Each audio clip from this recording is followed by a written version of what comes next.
The 11th of January 2018, diagnosed with chronic asthma at 5 years of age. My childhood was characterized by long periods of bed rest, drugs and hospitals. I married Bill, and together we had to weather the storm of my increasing ill health. By my early 30s, I suffered regular chest infections and serious asthma attacks, necessitating frequent hospitalization to save my life.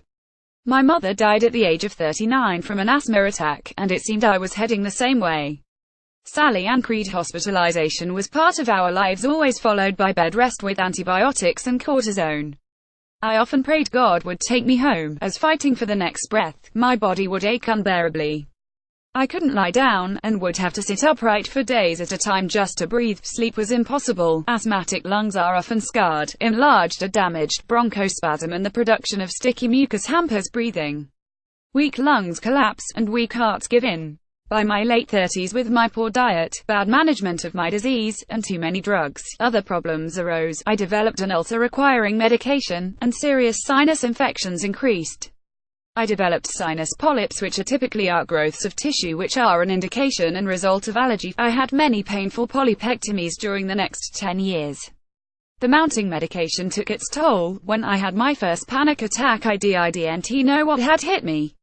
My heart felt as though it was going to explode, and I thought I was going to die. Panic disorder was finally diagnosed, and continued for 13 long years with a host of accompanying drugs. I was now taking 17 prescription drugs.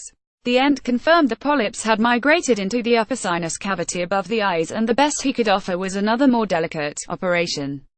The bone separating the brain from the sinus cavity is as thin as a piece of paper, and if punctured, brain damage is certain, and death possible. The operation required intricate fiber optic work by a highly trained specialist dent. Prior knowledge that someone had recently been damaged in this way, risks involved in being a ninny into the bargain. I decided to ask God to help me instead. The ent's final words were, "Sally Ann, you are between a rock and a hard place. My condition would just worsen, and I'd live on cortisone and painkillers forever." I discovered an alternate medical doctor, Dr. Robbie Simons, who gave me a nutrition-based program which I stuck to rigidly, and as my health improved, so my desire for knowledge grew. I passionately read anything and everything concerning health. A year later, Robbie announced that he was going back to Australia. He had been my mentor, urging me to study further and expand my knowledge, so I enrolled in an Australian college where I attained a postgraduate diploma in clinical nutrition, and today my greatest joy is helping others to recover. I believe God is our only healer, and in a spectacular way He used food to heal me.